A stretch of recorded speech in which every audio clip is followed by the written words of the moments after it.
আসসালামু আলাইকুম রহমতুল্লাহি ওবরাকাতুহু। সম্মানিত দর্শক, ইরান এবং আমেরিকার যুদ্ধ এখন প্রায় সমাপ্তির পথে। এই যুদ্ধে ইরানের যে বিজয় এটি দৃশ্যমান।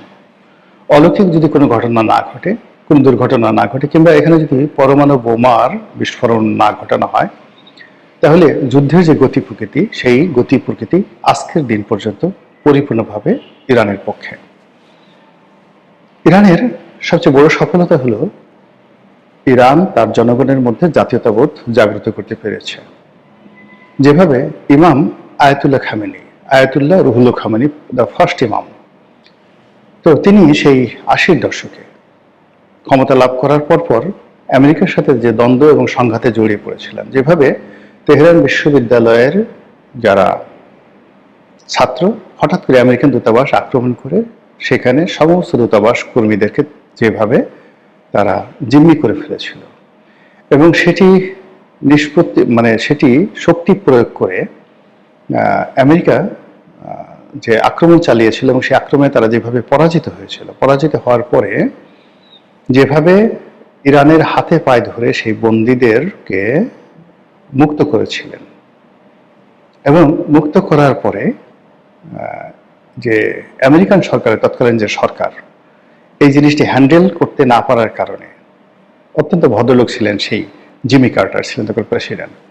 তো প্রেসিডেন্ট জিমি কার্টারের পরাজয় হয়েছিল, আর সেই জিমি কার্টারের পরাজয়ের পর রোনাল্ড রিগান ক্ষমতা এসেছিলেন। পরপর দুটো ঘটনা, একটা হলো এই যে হোস্টেস ক্রাইসিস, এরপর আরও বেশ কয়েকটা ক্রাইসিস হয়েছিল, এবং সেই ক্রাইসিসের মধ্যে আর একটা ক্রাইসিস ছিল ইরান কন্ট্রাক্ট কেলেঙ্কারি, এবং সেখানেও ইরানের সাথে পর্দার আড়ালে নেগোসিয়েশন করতে গিয়ে আমেরিকাকে একটা বিরাট ক্ষতিপূরণ দিতে হয়েছিল। এই যে গোপনে অস্ত্র বিক্রি করে, কন্ট্রা বিদ্রোহীদের কাছে, ল্যাটিন আমেরিকার কন্ট্রা বিদ্রোহীদের কাছে অস্ত্র বিক্রি করে সেই অস্ত্রের টাকা আবার ইরানকে দেওয়া হয়েছিল, এবং সেই কলঙ্ক যখন প্রকাশিত হয়েছিল সেটা কন্ট্রা কেলেঙ্কারি হিসেবে বিবেচিত হয়েছিল। ফলে আয়াতুল্লাহ রুহুল্লাহ খামেনির পুরো জামানাতে প্রেসিডেন্ট রোনাল্ড রিগান এবং জিমি কার্টার, এই দুজন যেভাবে ইরানের কাছে নাস্তা নাবুদ হয়েছেন, তার সাথে ১০০০ গুণ বেশি নাস্তা নাবুদ হওয়ার পর্যায়ে এখন ডোনাল্ড ট্রাম্প পৌঁছে গেছেন। বিভিন্ন অ্যাঙ্গেল থেকে, বিভিন্ন মাধ্যমে ডোনাল্ড ট্রাম্প এবং নেতানিয়াহু তারা চেষ্টা করছেন যে ইরানের সঙ্গে একটি সমঝোতা করার জন্য। ইরান সমঝোতা তো দূরের কথা, ইরান যে সকল শর্ত, ৩টি শর্ত দিয়েছে। প্রথম শর্ত হলো যে এই যুদ্ধে ইরানের যে ক্ষয়ক্ষতি হয়েছে তার পরিপূর্ণ ক্ষতিপূরণ দিতে হবে, ১। ২ নম্বর হলো এই ধরনের যুদ্ধ আগামীতে আর হবে না, এই ধরনের একটা গ্যারান্টি জাতিসংঘের পক্ষ থেকে এবং আন্তর্জাতিক কমিউনিটি যারা নেগোশিয়েট করবে তাদের পক্ষ থেকে গ্যারান্টি থাকতে হবে। থার্ড হলো ইরানের উপর যে সকল নিষেধাজ্ঞা রয়েছে সেই নিষেধাজ্ঞা সবকিছু উঠিয়ে নিতে হবে। Can you imagine? ডোনাল্ড ট্রাম্পকে যদি তার নিজের বর্জ্য নিজের মুখে খেতে বলা হয়, এটা তার জন্য যেমনি অপমান, ইরানের এই শর্তগুলো এই মুহূর্তে তার জন্য পালন করা অপমান। দ্বিতীয়ত হলো এখন ভঙ্গুর অর্থনীতি, ইসরায়েলেরও সবকিছু শেষ হয়ে গেছে।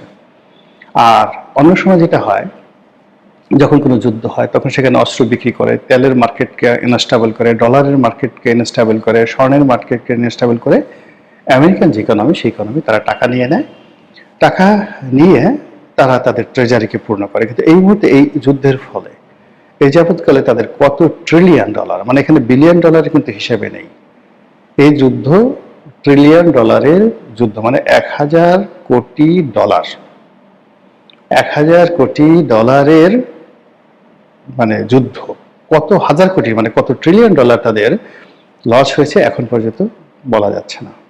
অন্যদিকে ইসরায়েলের এই যুদ্ধে কত ট্রিলিয়ন ডলার গেছে তার কোনো ইয়াত্তা নাই। ইসরায়েলের সমস্ত অবকাঠামো, তার রাডার সিস্টেম, তার সমুদ্র বন্দর, তার বিমানবন্দর, তার যে আকাশ প্রতিরক্ষা বহু রয়েছে, তার যে সামরিক স্থাপনা রয়েছে, তছনছ হয়ে গেছে। এবং এই অবস্থাতে ইসরায়েল পুনর্গঠনের জন্য ইউরোপকে টাকা দিতে হবে। ইসরায়েল এই মুহূর্তে ইরানকে যে টাকা দিবে তারা কলিজা ভুনা করে দিতে পারে, কিন্তু ইরানকে টাকা দেওয়ার মতো অবস্থা ইসরায়েলের নাই। ছোট্ট একটা রাষ্ট্র, মাত্র 1 কোটি লোক। কাজে তাদের কি থাকতে পারে, মানে ভুং ভাং ছাড়া আসলে তাদের যে কিছু নেই, এটা এই যুদ্ধে প্রমাণিত হলো। তো এই মুহূর্তে যেটা আছে যে ইরান এবং রাশিয়া, চীন, উত্তর কোরিয়া, ভেনেজুয়েলা, কিউবা এবং আরো বেশ কয়েকটি রাষ্ট্র, তাদের সঙ্গে যে বন্ধুত্বটা, এই বন্ধুত্বটা যে আমেরিকার বন্ধুত্বের চেয়ে শক্তিশালী, এটি এই যুদ্ধে প্রমাণিত হলো। দ্বিতীয়ত হলো যে আমেরিকার সাথে যাদের বন্ধুত্ব ছিল, ইউরোপের দেশগুলোর সাথে বন্ধুত্ব ছিল, মধ্যপ্রাচ্যের দেশগুলো বন্ধুত্ব ছিল, সব আমেরিকাকে ছেড়ে গেছে। ইসরায়েলের নামও নিতে পারছে না। যে দুবাই সারা পৃথিবীর মানুষের জন্য স্বর্গ বানিয়েছিল, আজকের খবরে দেখলাম সেই দুবাইতে এখন যে খাদ্যশস্য আছে, ফল ফ্রুটস আছে, তা দিয়ে মাত্র 6 থেকে 7 দিন চলতে পারবে। সমস্ত নতুন সাপ্লাই বন্ধ। মরুভূমির বুকে দুবাই শুধু টাকা আছে, আলু, টমেটো, শসা, গাজর থেকে শুরু করে চাল, ডাল, আটা, ময়দা সব কিছু সারা পৃথিবী থেকে আসে। এই সমস্ত আসার পথগুলো বন্ধ। তারা যে বিক্রি করবে তেল, সেই তেল যাওয়ার পথ বন্ধ। ফলে এই যে 7 দিনের খাবার তাদের আছে, ওখানে দুবাইয়ের যে শাসক তার ছবি দেওয়া হয়েছে। এই মুহূর্তে পৃথিবীতে যে কজন দুষ্ট লোক আছে তার মধ্যে অন্যতম এই দুবাইয়ের বর্তমান যে আমির আছেন তিনি। ডোনাল্ড ট্রাম্পের বন্ধু, আবার এর সঙ্গে সালমানের শত্রুতা রয়েছে, মানে সৌদি প্রিন্স রয়েছে, তার শত্রুতা রয়েছে। এবং ইয়ামেন নিয়ে মানে দুবাইয়ের সাথে, তারপর সৌদি আরবের সাথে রীতিমতো মুখ দেখা দেখি বন্ধ। এখন অতীতে যখন কোনো একটা সমস্যা হতো, সেক্ষেত্রে ইরান সাধারণত কাতারের আমিরের কথা শুনতো, তার সাথে ভালো সম্পর্ক, দুবাইয়ের শেখদের কথা শুনতো, তারপর যাকে বলা হয় তুরস্কের কথা শুনতো। কিন্তু এই যুদ্ধের ফলে মধ্যপ্রাচ্যের একটা দেশের মুখ নেই ইরানের সাথে কথা বলার।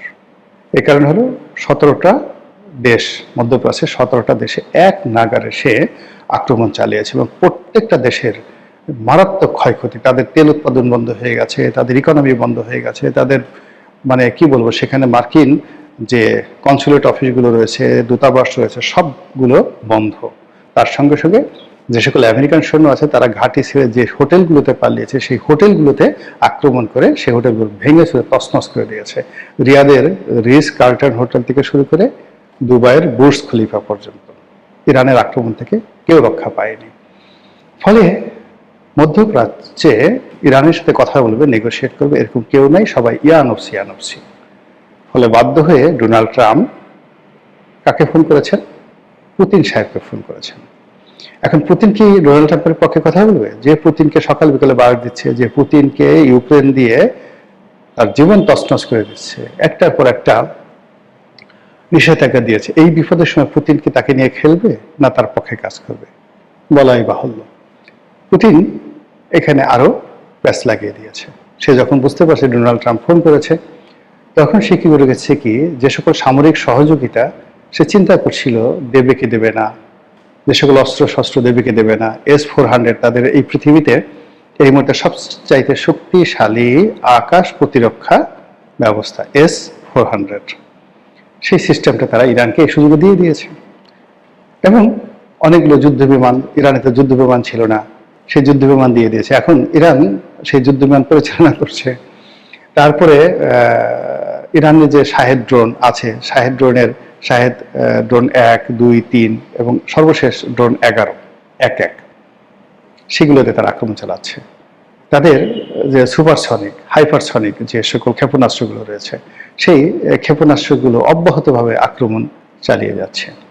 তো এর ফলে কি হলো, আমেরিকা পাগল হয়ে গেছে কি করে যাকে বলা হয় ইরানের সাথে একটা নেগোসিয়েশন করা যায়, কিন্তু পারছে না, কোনো বন্ধু পাচ্ছে না। তুরস্ককে পাচ্ছে না, কাতারকে পাচ্ছে না, কোনো আরব রাষ্ট্রকে পাচ্ছে না। আরব রাষ্ট্রগুলো তারা আলটিমেটলি এখন আমেরিকার সাথে যে কোনো সম্পর্ক আছে এটাই তারা এখন মানতে চাচ্ছে না, তারা সেটা অস্বীকার করছে।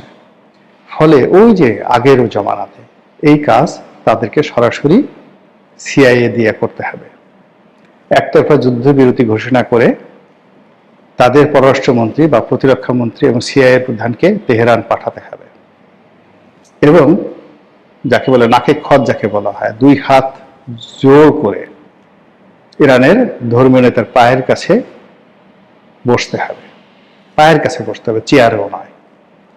তারপরে সেখান থেকে যে ধরনের শর্ত দেওয়া হয় সেই শর্ত মেনে তারপরে তাদেরকে এই যুদ্ধ থেকে বেরোতে হবে।